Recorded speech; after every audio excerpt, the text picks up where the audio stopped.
Welcome. If you're new to the channel, my name is Elliott and you're watching Rickety Ski Reviews. Today, the clouds have parted, we've got a brand new video, and we're gonna be watching a review from Curated. I told everyone I was done talking about the Nordica Enforcer just because I don't really like that ski. I think that it doesn't do anything particularly well. It's kind of like a middle of the run ski. It's really disappointing in how much energy it loads and gives back to you, at least with carving. I just don't think it carves that well. It's super popular, so I don't always love posting these videos just because like I don't like it and a lot of people do, so you get these kind of gnarly comments in the comment section. But you know what? That ski has downsides. Every ski has downsides, okay? I think this ski kind of rides that line of being approachable for a lot of people, so it lacks a lot of character and a lot of flair. A lot of the traits that I really like in a ski, it just doesn't have. So you know what? Honesty is the policy. I don't like these skis. If you like them, that's great, good for you. I think the ski has a lot of weaknesses, and those weaknesses happen to be characteristics of a ski that I really care about. On top of that, Curated posted a review of the Nordica Enforcer, and Curated reviews I tend to really dislike just because they hand wave a lot of issues. The people who are experts,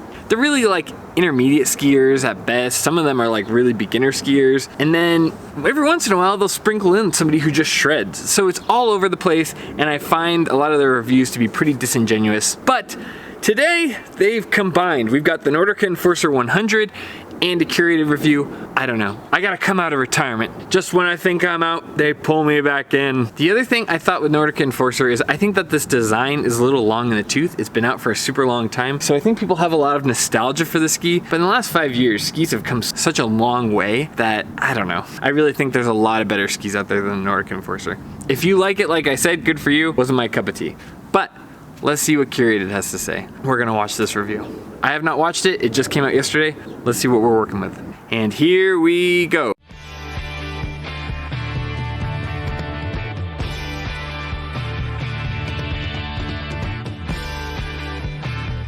Hey guys, I'm Luke. I'm a ski expert at Curated. I've helped hundreds of people find the right ski gear for them, and today I am reviewing the Nordica Enforcer 100. Don't forget, if you'd like... Okay, I appreciate that they're already giving us ski footage. I will say that a lot of that GoPro 360, whatever you want to call it, video, I feel like does a lot of the heavy lifting for the skiing because you can't see them kind of square up with the horizon. I don't know. I don't like that kind of footage. I don't like having it all the time, and it really didn't show me much about their skiing. It looked okay, but it's very much distorted by that fisheye lens. Fisheye, 360 lens, whatever you want to call it. Help finding the right ski for you, go ahead and hit that link in the description, and me or one of my fellow experts would love to help you find your next setup. And just so you know, I am not sponsored by any of these brands, so all of these reviews are completely unbiased. Nordica... Yeah, but you're still incentivized to sell the ski, so saying you're unbiased means nothing. You are biased. If you get tipped out the more skis that you help sell, then you're biased in some direction. The way that they use the word biased in these scripts is always way off base. It's like, do you know what bias means? Everybody's biased a little bit. Anyway, let's keep going. That this is their wider, more advanced to expert all-mountain ski. So the Enforcer 100 is kind of the flagship of Nordica's all-mountain skis. It's got a lot of camber, pretty flat tail, and then it has a fair amount of rocker in the tip that makes for a little bit easier turn initiation. You've got a wood core, and then you've got 2 layers of metal. That being said, the metal's fairly thin, so the ski isn't like crazy stiff. It's not overly demanding. That's what I really liked about these skis. They call it an all-mountain expert, but I typically just see older middle-aged men on these skis. I guess I believe the part about them not having a ton of metal because it's pretty easy to max them out. But I would also say that the shape doesn't really reward loading up a ski and snapping out of the turn. It probably would feel a little bit better on the East Coast where you're just trying to get your edge in, rail it, and then that's the end of your turn. Whereas if you're really carving, loading, you want to load the beginning of the turn, load it up, and then kind of snap into the next turn. And what happens is when you flex your boot, which flexes the ski, you're loading it up like a spring. It'll kind of propel you into the next turn. It'll kind of propel you out of that turn. I don't know what the right word is, but it's basically like the snap out of the turn. How much energy are you able to load into the ski and get back out of the turn? In this ski's case, it really doesn't give you hardly any of your energy back. This was that they're really good on piste and on groomers and on ice. They hold a strong edge, fairly easy to carve. They're almost intuitive, right? You just kind of set them on edge, apply a little pressure, and I was just cranking out turns on these, and they felt really stable. Not a ton of energy from turn to turn. It's not like propelling you into the next turn. Yeah, that's accurate. It's not propelling into the next turn. I almost think too, when they're saying that this is an expert ski, I do think this might be just a really approachable ski for a lot of people, and that's why it's so popular. Because yeah, you can get the turn started, but if it doesn't go anywhere, it feels to me kind of purposeless. I don't know. These experts always talk super confidently, and then it's like there's usually a little bit more nuance into the ski than that, but anyway. But I kind of enjoyed that. The ski was just a nice, easy ride that did what I wanted it to do. One of the things that surprised me most about this ski was how fun it was in moguls. And I'm gonna preface that by saying, yeah, I mean, he's saying the same thing I said in the Ski Essentials review, where that was my theory, that this isn't for somebody who's like really active in the turn, that's getting into the next turn or really like loading up the ski and feeling the nuance. This is for somebody who's just kind of letting the ski go, and then they're throwing it to the next turn, throwing it to the next turn, rather than somebody who's kind of sitting in the turn and savoring it. This is somebody who's just kind of throwing them around and wants the skis to kind of do the work for them, more or less. You might enjoy the ski, but I don't know, I hated it. And I think that it's worth pointing out that this ski has a lot of flaws that when you go to the ski shop, they're not gonna tell you any of this. They're gonna be like, oh yeah, this is the most popular ski. This is a ski I put everyone on. This is a great ski. What are you talking about? And it's like, if you're a really good skier, if you are somebody who savors the turn and carves, this ski might line up for your style, but for a lot of people, the style does not line up and it feels terrible. It's not that like, it's just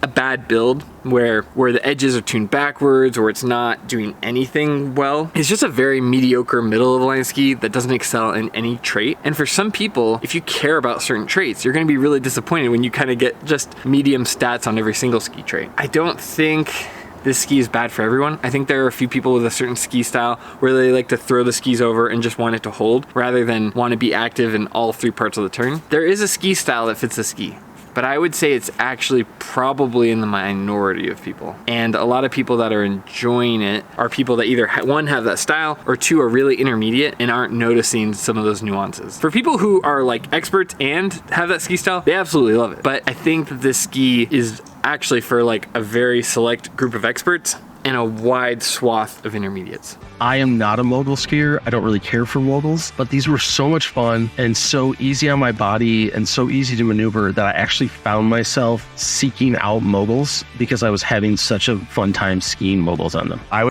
those moguls? Looked like you were like kind of next to the moguls doing half moguls. It could be the fisheye lens, but I didn't see your knees bending that much. And I don't ski moguls, but that didn't really look like...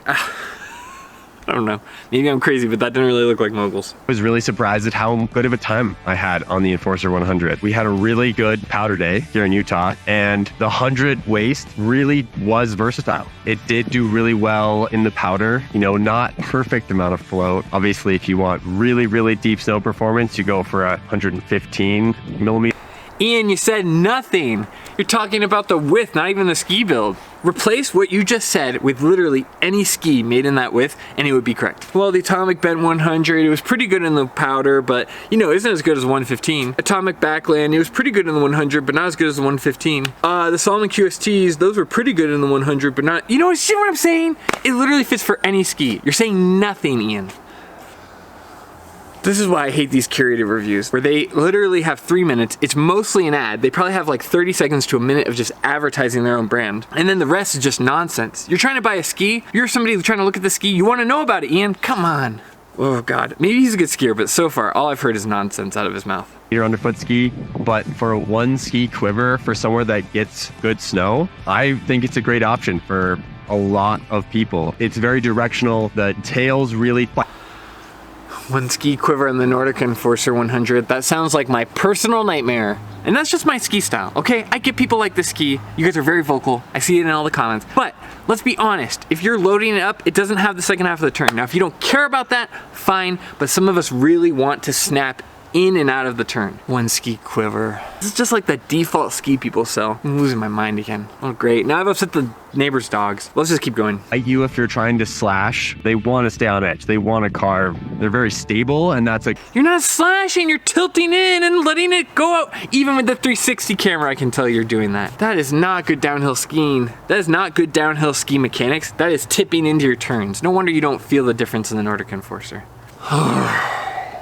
This is where these skis get a bad rep. This Nordica Enforcer is taking more heat than it probably should. You saw the beginning of my review. It's an okay ski, right? Like, I think I gave it like a 6.5 out of 10. I think it's like a very do-it-all ski for most people. For a few handful of people who like to throw their skis out into the turns more, it's a good fit for you. But for like 70% of experts that don't have that style, it's not a good fit, and these people are intermediates, so they don't notice the difference. That's the frustrating part of these videos. Good thing for a lot of people, but for the more playful skiers that like to do tricks and like to jump around, this probably isn't the best option. But for the all mountain skier who, you know, is skiing groomers, skiing moguls, skiing trees. It's not very playful in the powder. It's not that great in the groomers either. Jeez. Also, this skiing looks really uncomfortable. When you tilt that much, you're constantly fighting your center of gravity. This is a really versatile option. So I feel like these would be a great option for a solid intermediate to advance, to even expert skiers looking for, you know, stiffer, kind of more on-piste focused all-mountain ski. So if you're looking for more if you're into carving, this is not the all-mountain ski I would look at. It's fine, it does okay, but it really like struggles in the woods more than you think. I think this is kind of in the vein more of like the Vocal Mantra and the K2 Mindbender, where it kind of is trying to rail through some of the heavier snow. So people in the Pacific Northwest, I see in the comments all the time, really like this ski. Again, it's a certain style, or it's somebody who's beginner to intermediate that isn't feeling the difference. But I wouldn't want these off trail. I mean, I took these in the trees and they take a long time to bring around. That's just my opinion. Maybe your ski style allows you to do it and you like it, but I found that the time to go edge to edge was really cumbersome when I got into the trees. Please feel free to comment. If you like these skis and you take them in the trees, let me know. I don't have any hate towards people who like Nordica Enforcers. It's always how I feel. Same for like Curated. I don't hate these people individually. I just don't like this company, how they edit it, and the people they choose to review, the footage they choose to use in these videos. It's all extremely frustrating, and I feel like it's very misleading to consumers. And that's where my frustration lies. free ride style ski, something more playful, more poppy, better options out there for you. If you are mainly skiing on piste, you like a more stable, confident ski, but you still want enough girth underfoot for the occasional powder day here and there, the Enforcer 100s are a great option. Skis work differently for different types of... You're talking about the width again. You're talking about the width again. You're not even talking about the skis.